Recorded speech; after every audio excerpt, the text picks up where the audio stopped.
What about that dude that sent us that message raving about the podcast? Yeah, no, dude, that was awesome.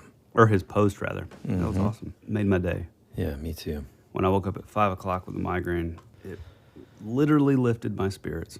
Yeah, I text you, man. Like, I woke up at like 1, could not sleep. Turn on the TV, and I guess because I'm in a Batman mood, watched Batman Begins. And man, that movie is just so good, dude. Man, I love I haven't seen it in a long time. Didn't understand a word you said. Mouth is full of food. So we made some homemade Rice Krispie treats. Those, which, by the way, destroy store-bought. Not even the same. Store-bought food. has like a weird, like, right? Like a weird it flavor. Sucks. Yeah, the real ones are going like on. nowhere close. Yeah. Well, what's I mean, cool it could about be the.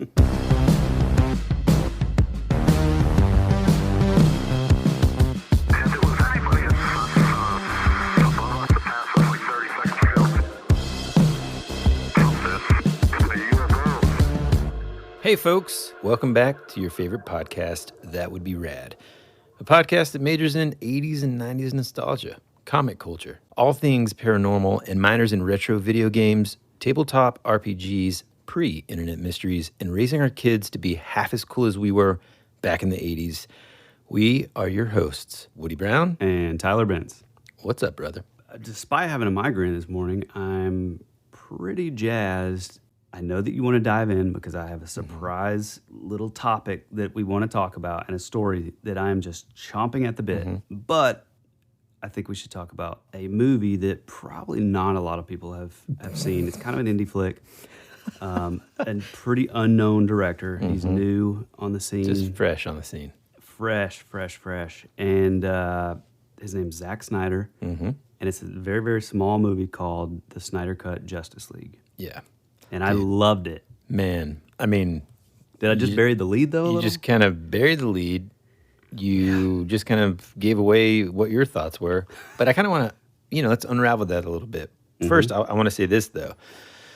I just read, I think yesterday or the day before, that even still, like, I feel like so many people I know were super pumped to watch it. They streamed it, you know, but it's still currently ranked behind... What? Wonder Woman 1984, dude, in terms of streams on HBO. gosh. Can you believe that? That's ridiculous. It's nuts to me, man. I mean, I will say, like, having kids and stuff. I think if you don't have kids or, like, a family, you have no excuse. But, like, having kids, taking in a 4-hour movie in one big chunk is kind of hard. Yeah, dude. I mean... So I can see how some people are intimidated by that. Sure. But, like, what... Okay, first... Are we doing? Is there going to be spoilers here? Might as well play that siren. So if you haven't seen the Snyder Cut yet, this is the moment where you pause the podcast. You go home or to a friend's house or whatever. Yep. You watch it. Go ahead and carve out the 4 hours Or a week. Yeah. And knock it out, and then come back and join us for this discussion because we don't want to spoil anything for you. Although, I will give you this spoiler: it is a completely different movie than the one that Josh Whedon did. I mean, just completely different storyline, just different.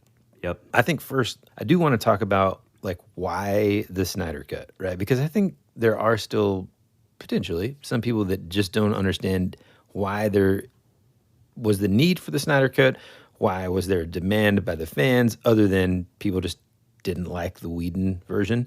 Right. Why wasn't he a part of it from start to finish? Well, I think from what I've read, and again, my buddy Danny out there, Dan the cameraman, he has kind of been keeping me up with what's going on. Just again, having kids and stuff, you miss a little bit of stuff, and so. For the last couple of years, he's kind of been keeping me abreast of what's happening, and I think the genesis of this whole thing was that Snyder would leak stuff that once the movie came out, it was like, wait a minute, that wasn't in the movie.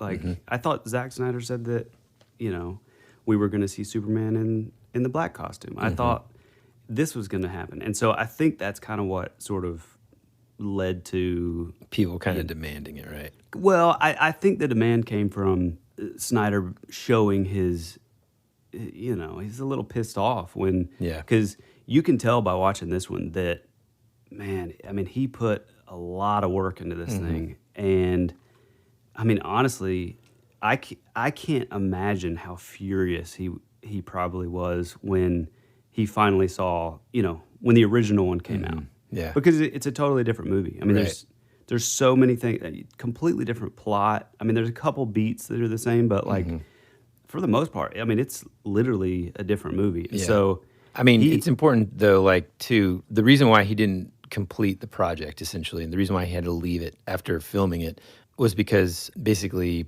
man, and it's super sad, but I mean, this is a kind of a good time in the show to talk about the importance of mental health and getting help when you need it and stuff, and kind of not knowing when somebody's going through a tough time and just being supportive. But his daughter, I think, committed suicide, and so dealt with that sort of terrible blow. Yeah, which, man, I mean, I cannot even imagine.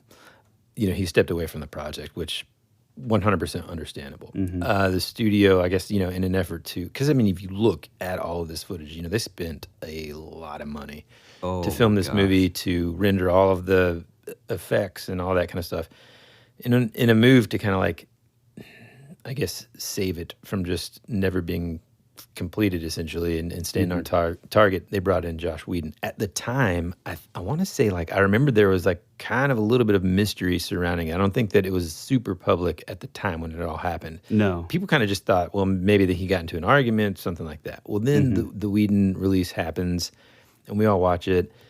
And I mean, sure, there were moments that I thought were kind of cool when that movie came out, just because, at the end of the day, it was the first one. But dude, I'm not joking, and I think we've talked about this.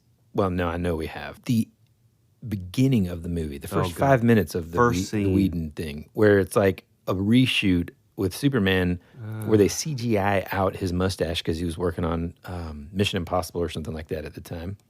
Yeah. And it just looks terrible. And it was just like, immediately I'm just like pissed. I mean, it literally looked like a free app you would get in the App Store, where you put like your mouth on like somebody else's face. It is so, but even so worse bad. than that. I mean, dude, the deep fake stuff now is just incredible. No. I'm talking about just like a free app that's like garbage. Still looks better than this. Oh, actually, for sure. It looked like one of our kids who are young, and that's the only reason why I'm like using them as the example. We just give them a phone and we say, "Hey, man, can you like make a scene where like, I don't know, Superman's like talking to somebody," and they're like, "Yeah, sure, Dad." And they come back with that, boom, put it on the big screen. That's what happened. Well, another interesting thing about that, which I don't know if you knew this, but I'm sure you can still find it on YouTube. But there's a guy out there that, to prove a point that like just how bad this was done, whoever the effects designers were, whatever that did this, he literally re-rendered the whole thing on a 286 computer, like an HP 286. Yeah. And it literally looks 100 times better. Man. Yeah.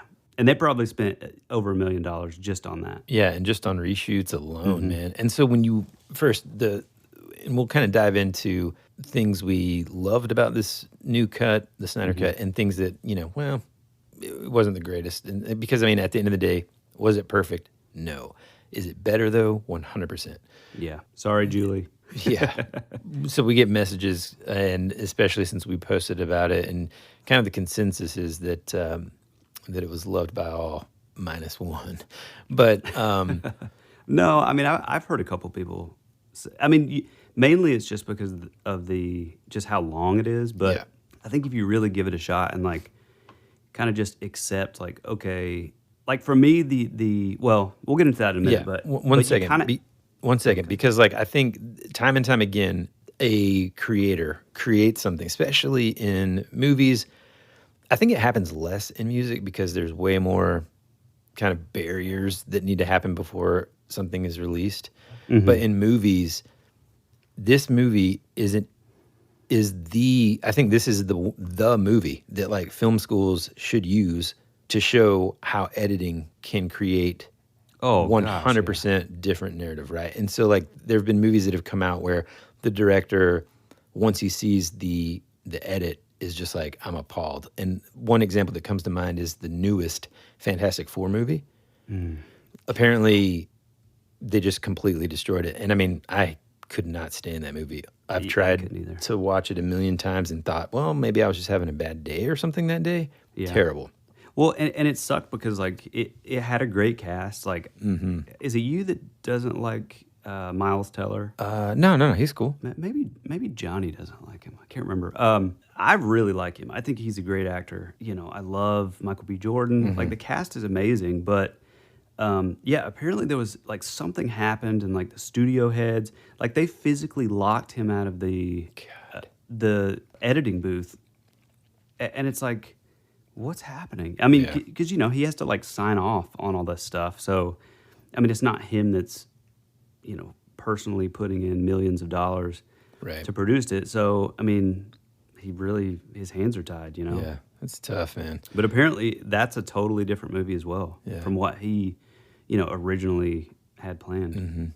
So one thing that I read too was the original sort of total amount of footage that Snyder gave to the studio before Whedon started essentially is the same length of what we can watch now. I think his cut, like I think you and I kind of talked about this, and whenever you mentioned just a minute ago about the length, and that's kind of, I think, one of the major complaints is there's a lot of scenes in this cut that we could definitely do without, that don't really necessarily add to the story. And especially if you're just like, I mean, I highly recommend splitting up watching it. You know, like sitting there throughout the whole thing, I think you're going to get kind of fatigued by just like how slow it seems. But when you break it up, and he does a thing within it that it's like multiple parts, you know, so he'll like have a title screen that says, you know, part one, whatever. And so it makes it a little bit easier to kind of break it up that way. I feel like if you do it that way, it doesn't seem as long. It just seems like, oh man, I'm getting like more content. It's almost like a show. Yeah, you know? That's exactly how I kind of started viewing it, even in the sense of like, and I don't know why, but there is something about like, you know, you can sit there and like binge like Ozark or Breaking Bad, or like you can binge like 5 episodes in a row like it's nothing. But like there's something about when like just a single movie is really long, it, you know, it's almost like a subconscious thing that just feels more like exhausting kind of. This is too long. But meanwhile, you're watching a show, you know, for 6 hours in a row. I 100% agree. You get that fatigue. I just think if you split it up, it's not going to feel as long, even though that's one of the complaints. But I don't know about you, man, but there were a couple scenes that stood out to me like, hey, man, just cut it. Yeah. For sure. Do you have like one, like, I wrote one down. I mean, I was really tired, first off. I had to get like an MRI like the day of, and like they gave me like dye injection and all that stuff. It's sort of a long story, but so I was already kind of like tired and not in the greatest sort of mood. And like, you know, I'm sure I would probably view it a little differently, but at the time, like I would say that probably like the whole first, I don't know, the first 30, 40 minutes just felt so arduous and just long. But honestly, like from that point on though, when like once you get over that sort of first hump, I mean, I was all in like the whole time. I could have went another hour. I mean, one of the first scenes that kind of stood out to me that was kind of like, what is going on? This is just kind of awkward and we just don't need it. Especially like in retrospect, was the scene when Bruce Wayne is trying to recruit Aquaman, and Aquaman's not really like super interested, and he goes into the water, and the villagers are just kind of like singing. Oh God, that was so weird. I was like, it just made me feel uncomfortable. Yeah, you know, it was like weird. Just, you know, and going back and watching that scene, for example, because I was like, how long was that? It felt like forever. 40 seconds. I'm not joking. And so it's like when... And the Willem Dafoe part felt sort of pointless and odd to me. Yeah, I guess that stuff kind of like ties in the Aquaman movie, Right. which, you know, I mean, we can do without. I mean, if I'm being honest. So that was one scene. There was another scene that I felt that same kind of like, what was the point of that?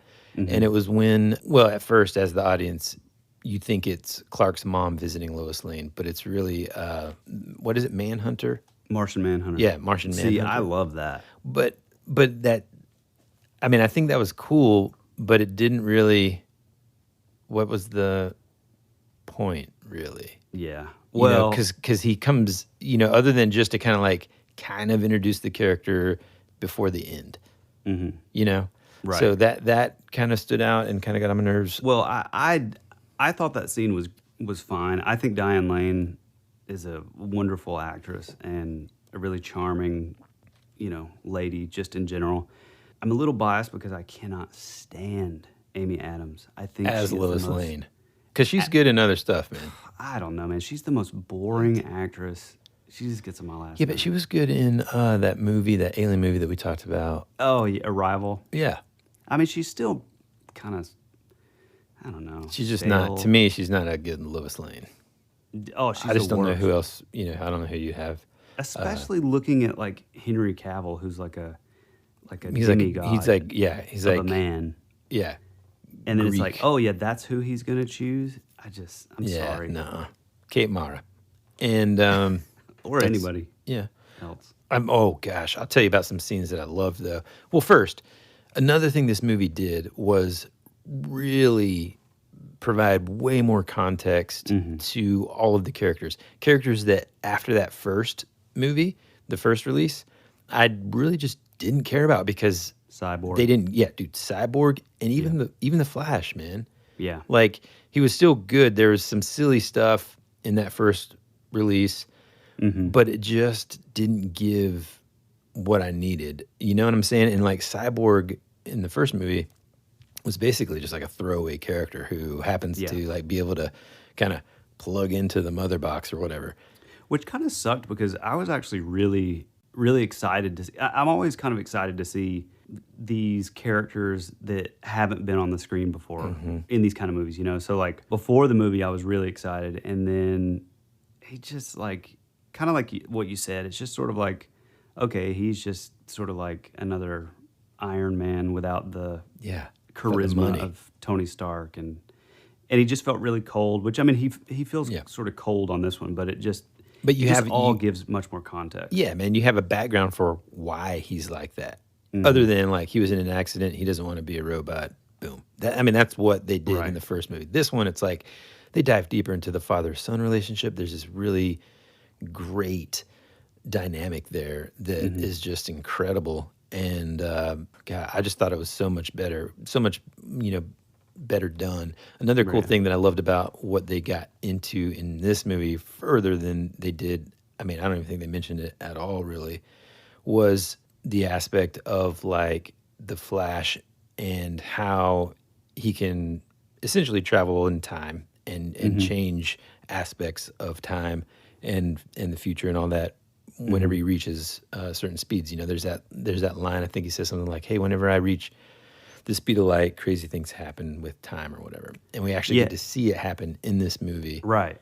Yeah, so that's one of the cooler things about like the Flash as a character, on the comic page is like he can tap into what he calls the speed force, which is like, it's kind of, once he gets to like a certain speed, it's like everything starts sort of, it's like, is he sort of splitting like dimensions? Is he, so I thought that was done so well at the end. And I gotta say, man, the Eastern European, or I don't even know who they were, but like in the Joss Whedon version, the family. Oh yeah, they're just hiding from the bugs. It was the most random 30 minutes of a movie that was just completely aimless. It had no bearing on anything, and I mean, I so feel like glad the that was only out. reason he put that in there was to sort of bring some sort of like, stakes in the game, kind of like for us to try to kind of connect and feel for the hero characters. And like that first release is almost like so forgettable to me.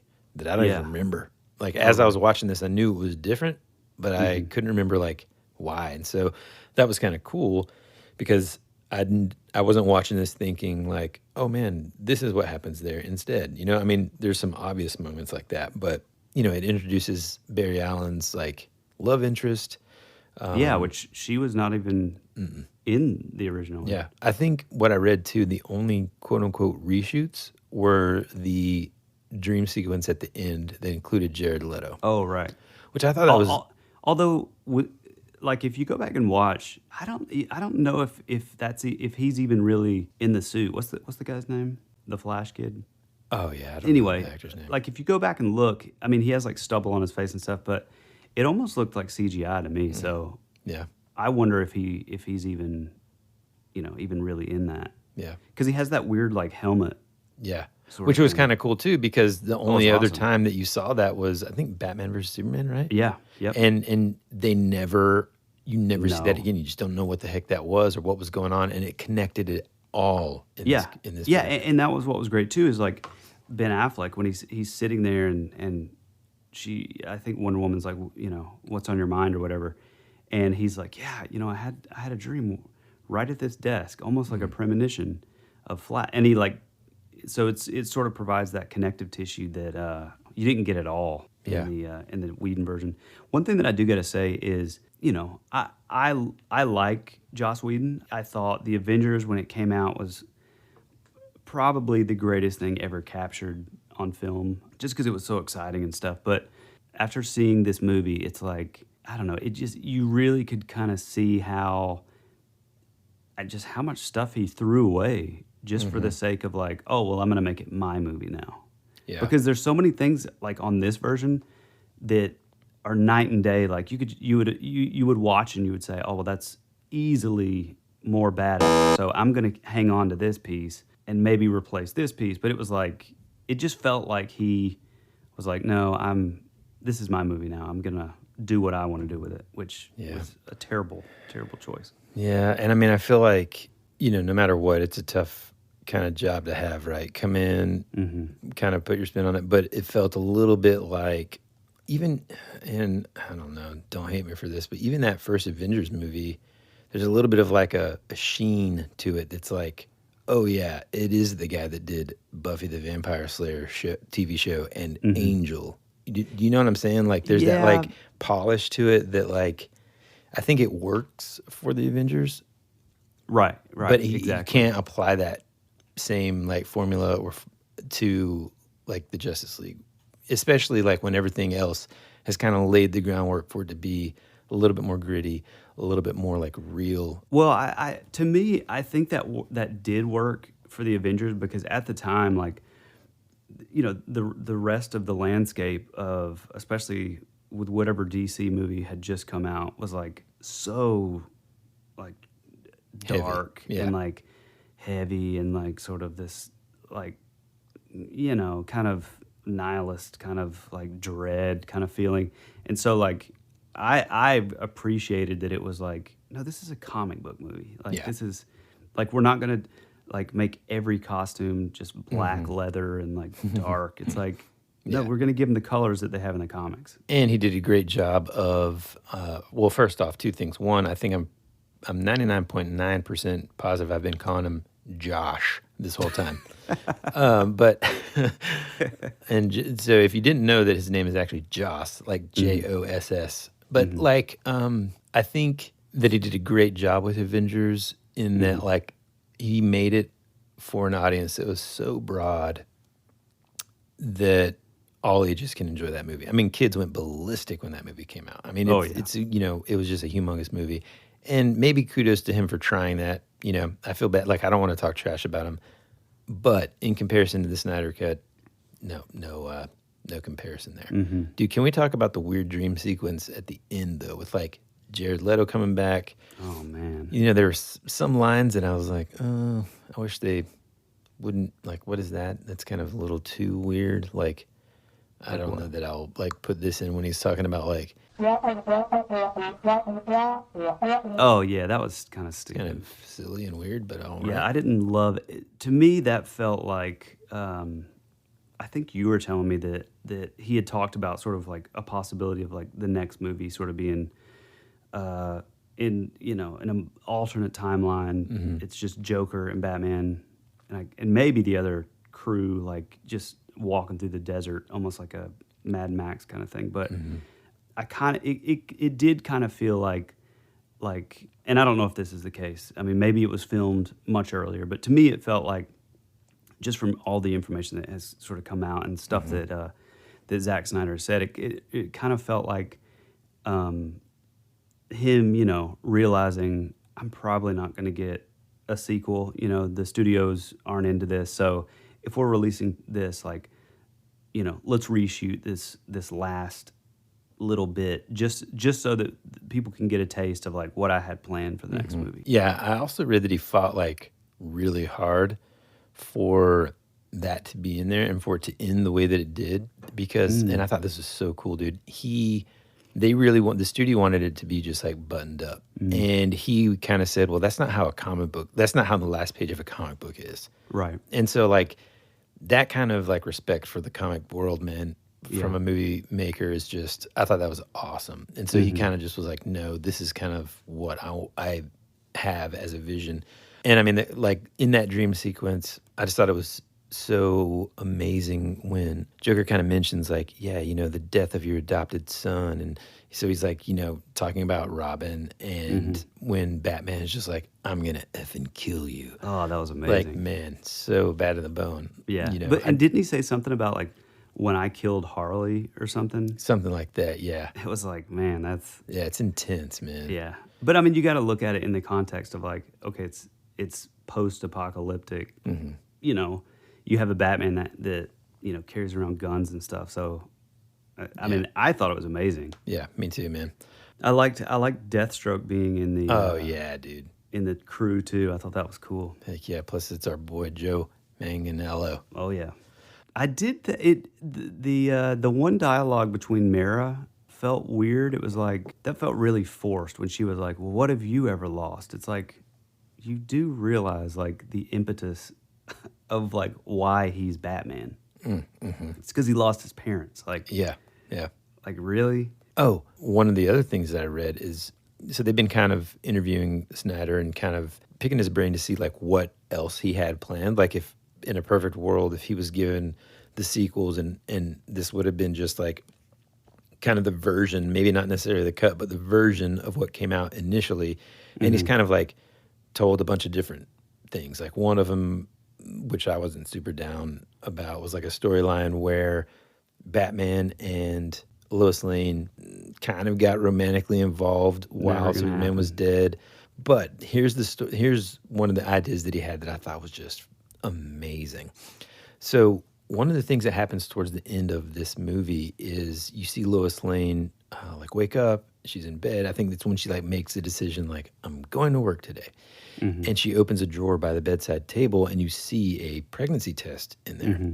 Right. By the way, Snyder snuck that in there because apparently like they hadn't agreed upon this other idea that he had that I'm kind of explaining now. But his idea was, in the future, one of the sequels would have Batman die. He would essentially kind of sacrifice himself for the team or whatever. Batman dies, and Lois and Clark actually have a son who they name Bruce, who grows up to become... He basically takes on becoming Batman. And in one scene that he describes, dude, he's like, I had this vision of this scene where Lois and Clark are taking, Bruce Kent down. I think it's pronounced Lewis. I know. I just thought of that same thing. I was like, man, is there just like this natural reasoning behind like it's so subconscious that I keep on saying Lois and Clark? Every time you say it, I'm just like, yeah, but wasn't there like a show, Lois and Clark? Yeah. Okay. Which was actually really good back in the day. Yeah. Anyway, they take him down. They take Bruce Kent down to the Batcave, and while they're there, and he's just like seeing it, they're like, "Man, your Uncle Bruce would be so proud." And man, God, that would be so cool, dude. So if he picked up the mantle of Batman, would he have like Superman powers? No, I'm glad that you asked that. Snyder specifically said in this explanation that he actually does not have powers. He has more of like the Lois Lane genetics in that regard. So he's really just boring. Come on, man. That's part of the reason why, talking as a about Lois kid, I Lane. loved Batman. No, I'm talking about Lois Lane. Well, just imagine like a different. Like Anyway, her genes. at the end of the day, did I like it? Did I not like it? What did I think? Since you already told everyone what your thoughts Sorry are. about Yeah, man, I loved it. You know, Me too. it felt like, even though I didn't know I wanted or needed it necessarily, I am so glad that it was released. I feel like Snyder should definitely be proud. But like I said before, was it perfect? Not even close. There's some things that I would do differently and edit it, you know, cut some stuff out that doesn't really like add to the story. But that being said, it's like it really did leave me wanting more. Like I wish it was 10 hours long. Oh, me too, man. You know? Exactly. Yeah. Let me say this. Like, if I would have only seen this movie, it probably would have been fine. But, like, knowing how the original was, like in the intro, it's a little faster, a little more, like, you know, the fat's trimmed. It just felt really long, that intro. But, I mean, once you get out of that, I mean, man, I thought it was just leaps and bounds better. I will say, and you and I have talked about this, I think it was Leonard Cohen. Yeah, dude. The music, if there was a music supervisor involved, I just wish they would have made different choices, man. Yeah, man, taking out like the Seven Nation Army White Stripes song. Yeah. For the walkout for Aquaman. Yeah. I mean, that was so much more badass. And the fact that they like replaced it, and I get what he was going for. You know, it's a longer scene. It's a little more artsy. You know, he's like walking out and he smashes the. But make it like a Rolling Stones. Oh, there's just like so many different things you could have done to get that same emotion. But like a you know, and I'm not saying anything bad about Leonard Cohen. I just No. I mean, he's fine. It's just like knowing how that scene looked with the White Stripe song was just so much better. Yeah, I thought. Agreed. One of the things that I kind of read was kind of surrounded like around just the multiple timelines, and I think they're just trying to, you know, it's kind of like the way the Avengers were kind of trying to figure out a way to beat Thanos. Right. And there was really like only the one way out of all those possibilities. In this kind of version, similarly, you know, they face this being from, you know, space essentially who is coming to get the what is it called? Anti-life equation? Yeah.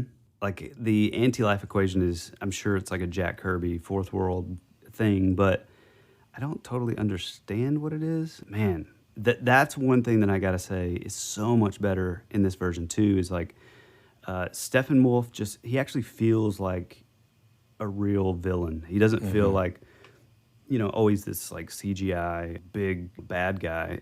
You kind of got to see like motivation and you got to see Darkseid a lot, which was pretty amazing. Oh man, way cool. And like seeing the scenes where you see like all the gods, like all the like the Greek gods. You see that battle sequence. A little bit of the Green Lantern Corps. You see like that was really cool. That was awesome. I forgot about that. That was amazing. Yeah. Yeah, it's when like all of those people are fighting against this from happening in the first place long ago. Yeah, that was really, really cool. Well, you got anything else? I mean, no, man. I think. Oh, real quick before we do move on, I had a chance to finish the Falcon and Winter Soldier last night. What'd you seen think? it yet? Yeah. Well, just the first episode. Yeah, dude, I thought it was awesome. Yeah, I thought it was awesome too. I mean that first scene where he's like doing all the aerial stuff and like the guys in like, the wingsuits. Yeah, I literally looked at my wife and I was like, I cannot believe that we live in a time where, number one, this is a weekly show with the budget is that high, and number two, this is on a show, not like a massive big budget like movie that you have to wait every 5 years to see. Dude, that's so funny that you said that, because my wife and I had the same exact conversation. Wouldn't you agree that these shows, again, this is another example of giving more context to the characters? Look, I loved Falcon.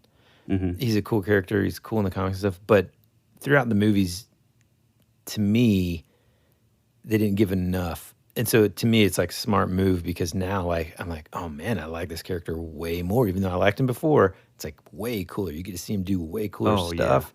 And the way that they're doing these shows, man, at this budget is just incredible because it just feels like an extension of the movie, man. Right. It doesn't look like a Exactly. TV show, you know? Yeah, and to me, I think, I mean, I don't know, it's probably tied now, but for a long time, for me, The Winter Soldier, the sequel to Captain America, the first Avenger, that was my favorite Marvel movie, just because it was like straight up like 70s spy thriller, kind of like the, The Falcon and the Snowman, and like those sort of movies that, and even having like Robert Redford in there was like such a great little nod to that. But that was amazing. And so this movie just felt like it, like you said, it felt like a continuation of that, that kind of style too. Well, I'm glad we finally got to talk about the Snyder Cut Justice League. 2 rad thumbs up from the podcast from both of us. And when we get back from the break, I have a story that Woody has no idea about any of it.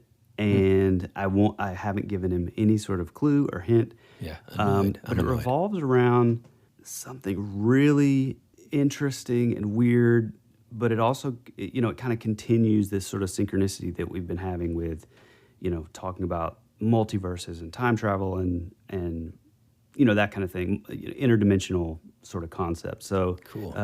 When we get back, we'll jump right in. Awesome.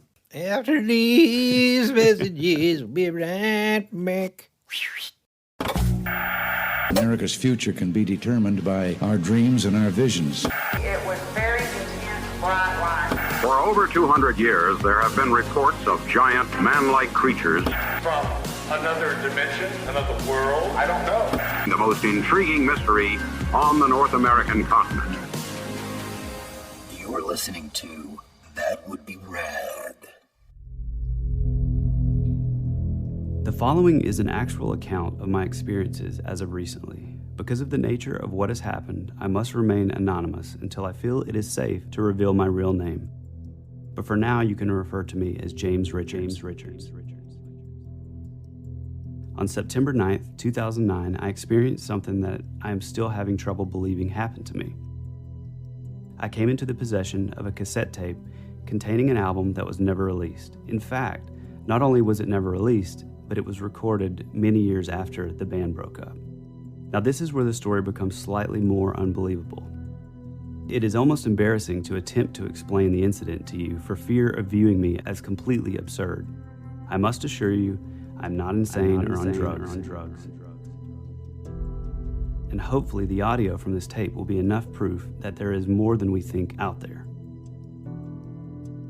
I live in Livermore, California, but on September 9th, I was driving home from Turlock after visiting a friend for a few days.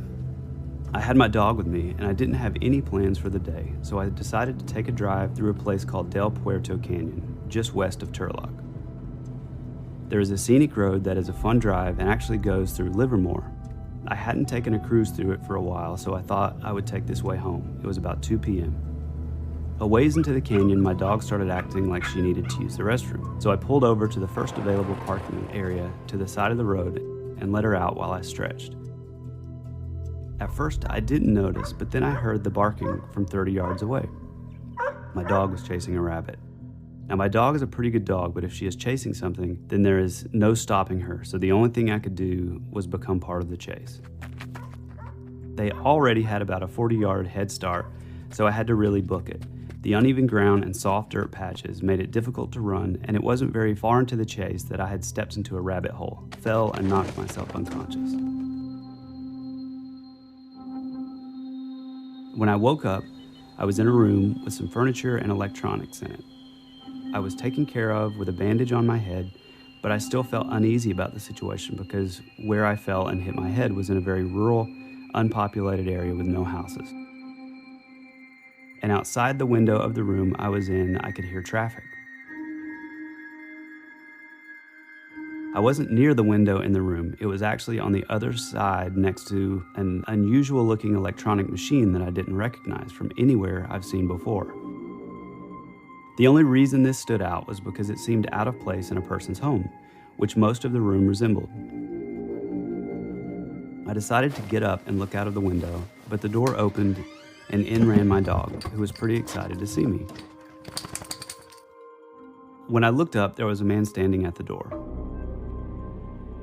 He was about 6 foot tall, had medium long black hair, and was dressed casually nice but gave me a greasy sort of vibe, if you know what I mean.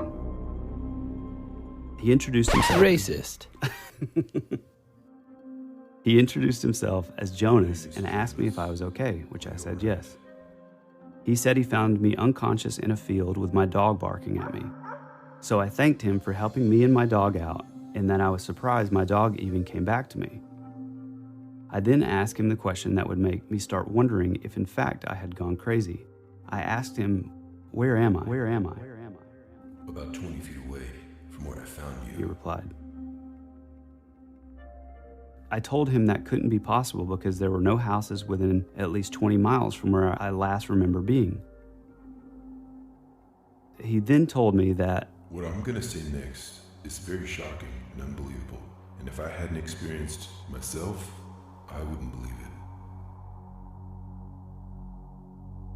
He took a look at the machine near the window and looked back at me and said I transported you into parallel Earth. I traveled to your Earth dimension and found you there, knocked out in the blazing sun with no one to help you. Normally, I don't take outsiders through a portal, but in your case, I thought you needed urgent help. I immediately started asking questions about traveling to parallel worlds, since all I knew about the topic was YouTube videos of Michio Kaku. He told me to slow down and that he would explain himself. Apparently, in his world, a parallel travel machine can be purchased quite easily. While not cheap, it's pretty popular even though the machine can be dangerous enough to cause death. In the 50s of his dimension, the government was faced with a decision to continue to fund a space program, I'm guessing NASA, or a parallel dimension program called ARP-D. I can't remember what he said it stood for. I'm pretty sure the P and D is parallel dimensions. And I remember the acronym because I noticed it on the electronics in the room I was in. He then explained, the real danger of using this machine is exploring new dimensions. There are an infinite amount of Earths, and only a small amount have been explored. The problem with exploring unknown dimensions is the chance that you will die somehow once you walk through the portal doorway. People die from falling if the ground isn't close enough to where the portal opens. Die from drowning. There are worlds covered in water. It's hard to open a portal underwater. Die from fire, from atmospheric issues. And to avoid this, you would have to know that there would be similar ground in the dimension you were traveling to. So this government began to research worlds that were safe to transport to, even creating public spots where people could choose a menu of worlds to go to that were all safe. Many of these worlds were lush vegetation worlds that were never ruined by man, only to be invaded by the large, overcrowded population of the traveler's world. He said something about new industries that opened up because of this, one of them being something like dimensional life brokers. These people offered the chance to live as somehow new in an already established similar world that doesn't know of dimensional travel, nor that there are people crossing the dimensional border too. Jonas says he was an explorer for one of the dimensional travel agencies and was looking in new uncharted dimensions and came to my Earth.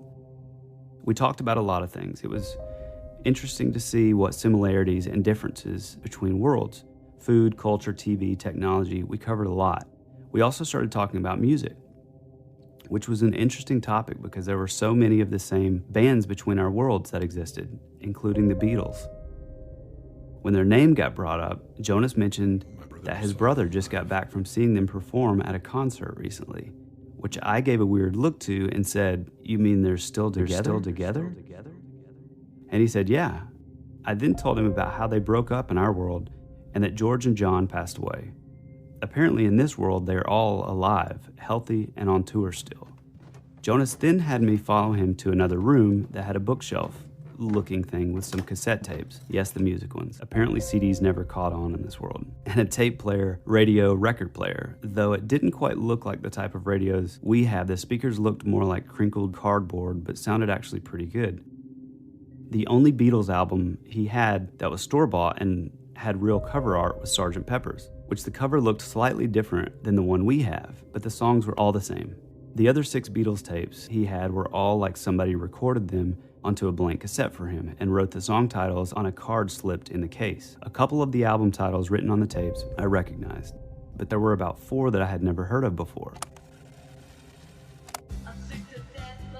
He played a few songs from one of them, which was totally surreal to hear Beatles music that was never made, at least in our world. He said a girl made the tapes for him while he was in upper school, what they call high school.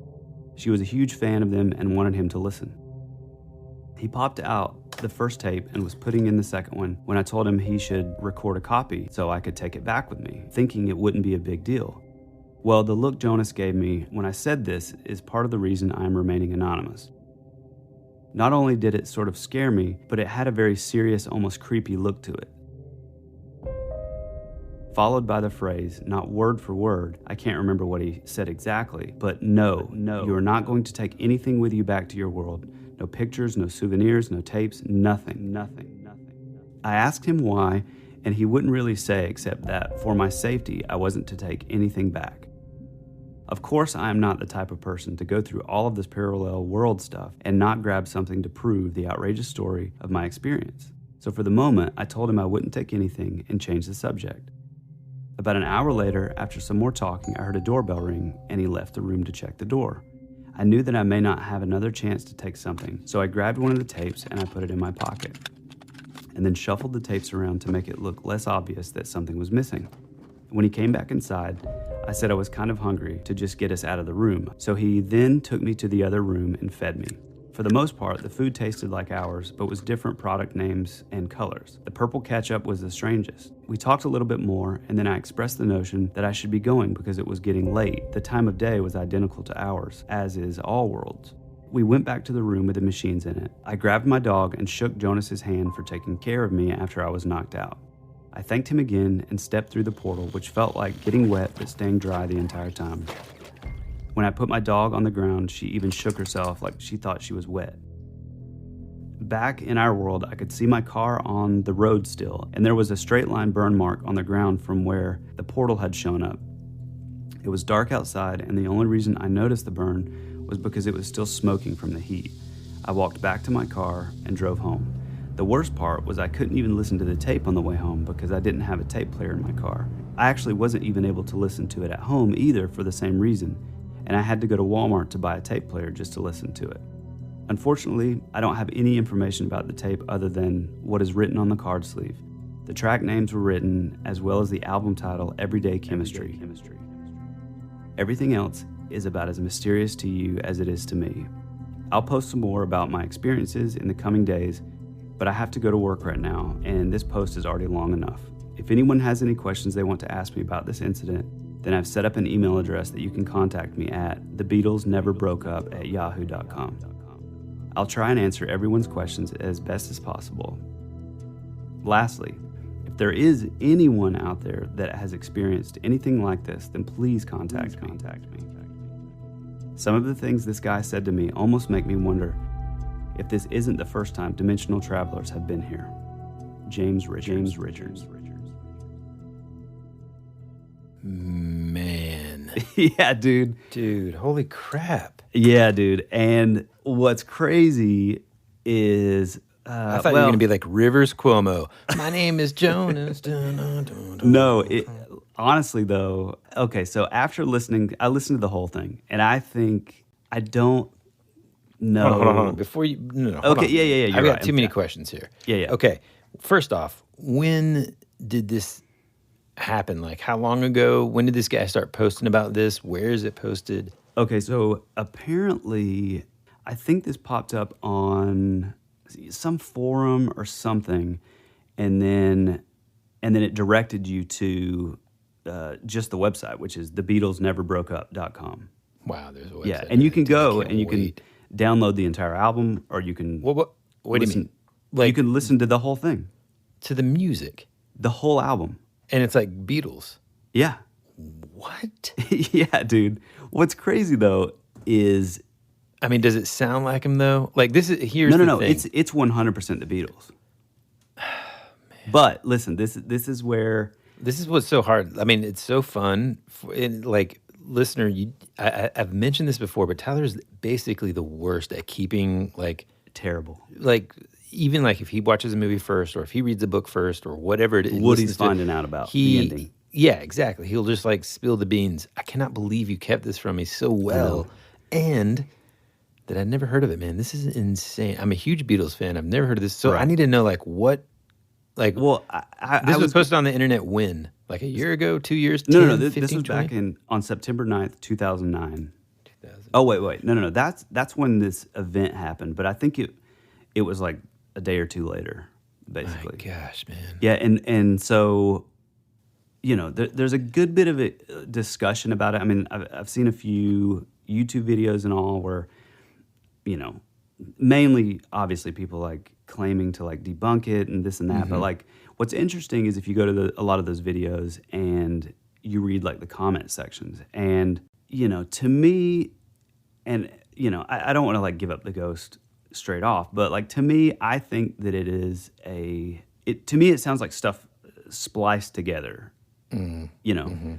It's so hard for me to comment on it because I haven't heard it, but dude, you know, the second we're done recording, Oh, it's that's amazing. where I'm going to, and I got to listen to it. So it Yeah. sounds, it doesn't, what I was going to say is like, does it sound like any kind of like lost tapes that maybe weren't ever released? Somehow this guy gets his hands on them. Well, what I think happened, and a lot of people kind of have this same sort of belief, is that it's stuff taken from all of their solo careers. So, you know, some obscure line from a George Harrison album is taken from here, an obscure line from a John Lennon record, a bass line from a Wings album, and it was all kind of put together. It doesn't sound like anything was spliced. I mean, it sounds legitimate, like A real song, a start to real finish. song. Yeah, I mean, What? Like harmonies and everything. it's pretty incredible. I mean, Oh, the man, music dude. is actually really good. Like it's not like just some, you know, kind of crappy novelty kind of thing. But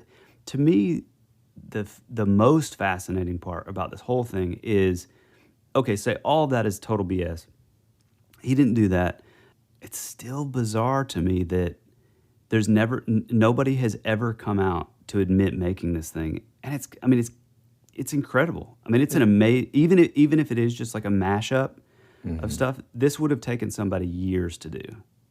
Man, this is, But like this is one of the things that you'll hear. So if that is the case, if you know, you're saying if somebody like, this is the bad to the bone audio engineer went Amazing. in, got some, because I mean, like, you know, there are some like really cool. You use the word mashup. Heck, I don't even know if, you know, kids these days know what those are. But like, there Probably. are some, like, there's one of my favorites is the Jay-Z and Bittersweet Symphony oh yeah, mashup. You know, stuff like that where it sounds so seamless that it seems like those songs. What was the band that would do it?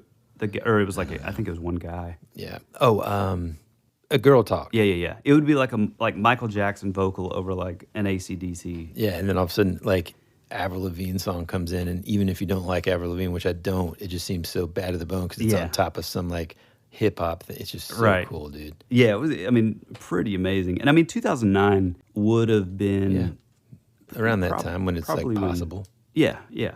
But you know, so a lot of the people are just immediately going to that. They're saying, "Oh, well, it's this and that." And I kind of did jump around. Like I would Google certain lyrics, like a line of music, and you know, I would listen to like the song that it would sort of take you to, and it would kind of sound different. Like it's kind of hard to explain. And so the theory is like, okay, like I'm a little dubious of if all this happened, but I'm also a true believer, and I love the idea. I think it's fascinating. And so, you know, if this is real, you know, then the thing that's going to sort of dispel all of like the critics and the people that are like, oh no, it's like totally fake and it's a mashup, and all the people that are, you know, the doubters basically.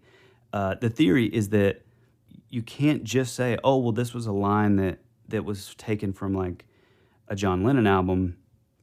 Like, because you're thinking like, okay, well, if the Beatles would have stayed together, everybody's still alive, you know, maybe that would have still been a natural progression in their songwriting, which they would still be in the Beatles. So that line in a song or that little guitar lick or like would make it into a Beatles song. Yeah, instead of a solo. Instead of a solo album, yeah. And I mean, I gotta say, I did it several times, and I mean, how many tracks are on the? 11. Man, Yeah. So I'll give you the track listings. There's 4 Guys, Talking to Myself, Anybody Else, Sick to Death, Gin, I'm Just Sitting Here, Soldier Boy, Over the Ocean, Days Like These, Saturday Night, and Mr. Gator's Swamp Jamboree. wow. Which straight up sounds like a Rocky Raccoon type, that era Beatles. Yeah. But this story, I remember hearing about this forever ago, maybe 10 years ago, and there was, I couldn't find anything else on it. I think I heard about it like on a podcast or something, at the very beginning of podcasting, and when I went to look it up, there was nothing there, and so it just kind of popped in my head recently, and I was like, oh my God, this was so cool. And yeah, you can find you can listen to the whole record on YouTube now, and you even Google it, and that's why I didn't want to tell you because when you were like, okay, just give me a hint, Yeah. I thought like, okay, well, I'll just say Everyday Chemistry, but I knew you would Google it, and of course it's Google, so Yeah. it's gonna. It's just insane that I've never heard of this, and it's so intriguing, and I can't wait to. I can't to believe listen that to you've never heard of Yeah, it. and so this guy still remains anonymous. Yeah, and so that's the other thing. Have you tried to email him? No, I haven't emailed him, and I was going to talk to you and talk to you about maybe even bringing the dude on the podcast. I mean, dude, we're absolutely emailing him from our podcast account, Yeah. and we'll see what happens there, and we'll Yeah. keep everybody posted on that. But yes, 100%. One thing that you kind of find once you sort of start digging, you hear people talking about it like over on Reddit and forums and stuff, and that's the thing. I mean, we still don't have anybody coming out and saying, "Hey, I did this amazing piece of work." Say it is all spliced together. Say it's all like. But studio. dude, I will say though, like if we decided to do something like that, I think both of us would prefer the legend to live versus like us just being like, "Hey, yeah, we did it, man." Like the mystery and the mystique that surrounds it is far more entertaining. I mean, this is something that once you listen to it, if you're thinking, okay, this is like just a mashup. I mean, dude, this would have taken like years, legitimately. And so, I don't know. I mean, there is like such a legend, so you would think like, and it's kind of a cult kind of thing, it's sort of like an underground thing. But if you know about it, everybody that talks about it's like, oh no, it's still amazing. I just can't, dude. I'm not saying that the Mandela Effect surprise wasn't a good one because it was great.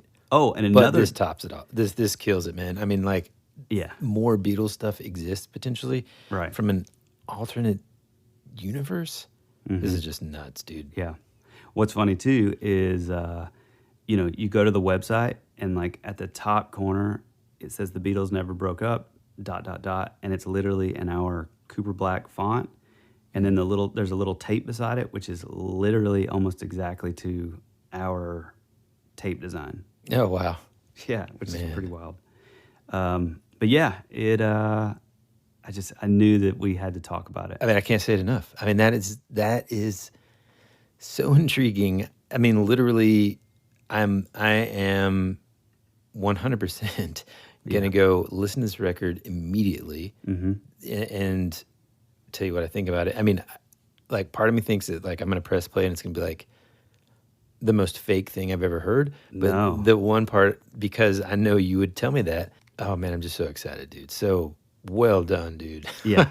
I can't believe you found that. That's so freaking cool, man. Yeah, I can't believe that I had just I'd forgotten about it for again probably 10 years or something, and then I kind of kept it from you, and I didn't want to bring it up because, Man. in the event, like I assumed that as soon as I said Everyday Chemistry, you being such a massive Beatles fan, Yeah, no, dude. How? I mean, like, I'm literally staring at first pressing releases of their first 2 albums that's I know. on my wall, and I've never heard of this. Yeah. That's what happens whenever you have kids, folks. I mean, you said it at the top of the show. Exactly. I can't wait to hear, like, listener, please let us know if you dive in and you jump in, you start listening to these songs. What is your take on it? Does it sound like some just really good audio engineer, made these songs? If so, that's also brilliant. Let us know what your thoughts are there, because I'm curious to know and kind of go through this together. And I couldn't resist, because it was, again, it's right in that line of synchronicity. I was telling Woody the other day that, like, it's funny because, whenever we get into these topics, whenever, whether we're talking about the Mandela effect or, well, I mean, that kind of falls into the same thing, but, like, there's always this synchronicity, which, anytime I've dealt with sort of synchronicities as an adult, to me, it always feels like wherever we're going, we're in the right direction. It kind of feels dude, even the Snyder Cut, man, with the multi-dimension stuff and the multiverse stuff that Flash can do, it all, like, kind of intertwines with everything that we've been talking about. Yeah, and also, even if you just look at the Snyder Cut as a whole, I mean, I would imagine there's another dimension, another reality out there where maybe the fans didn't push back and create the hashtag. Or maybe that's the one that came out first. Or maybe, he didn't go through the tragedy, and that was the only one that they got. It's pretty amazing. Thank you for finding that. I hope you guys enjoyed our review of the Snyder Cut, and of course this intriguing story. I mean, speaking of just, like, leaving us wanting to just, like, dive in more, like, I just can't wait to dive into that mystery even more. But thank you, listener, for coming back every single week, for interacting with us on our Instagram.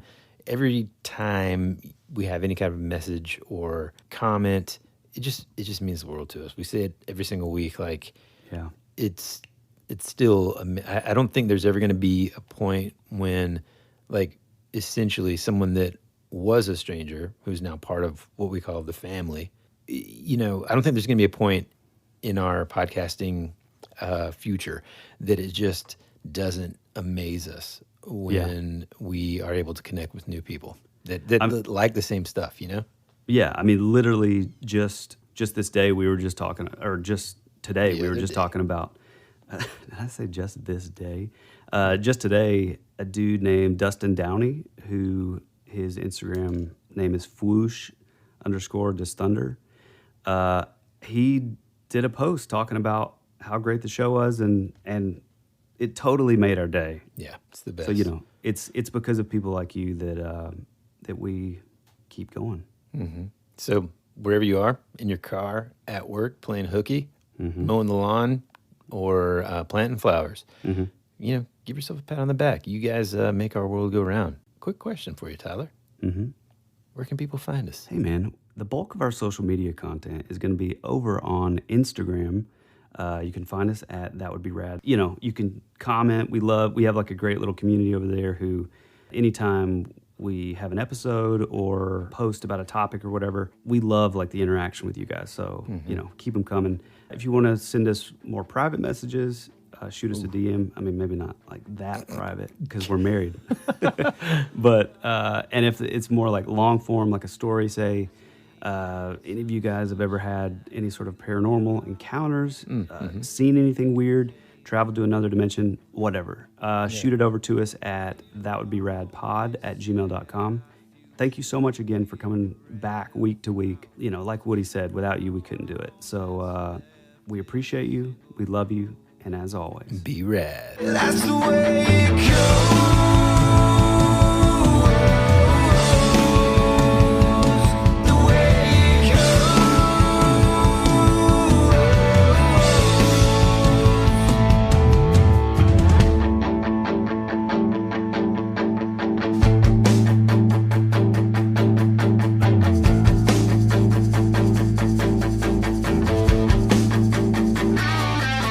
You're my favorite song.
I just needed some sunshine. You were already dead, for you became a ghost. You always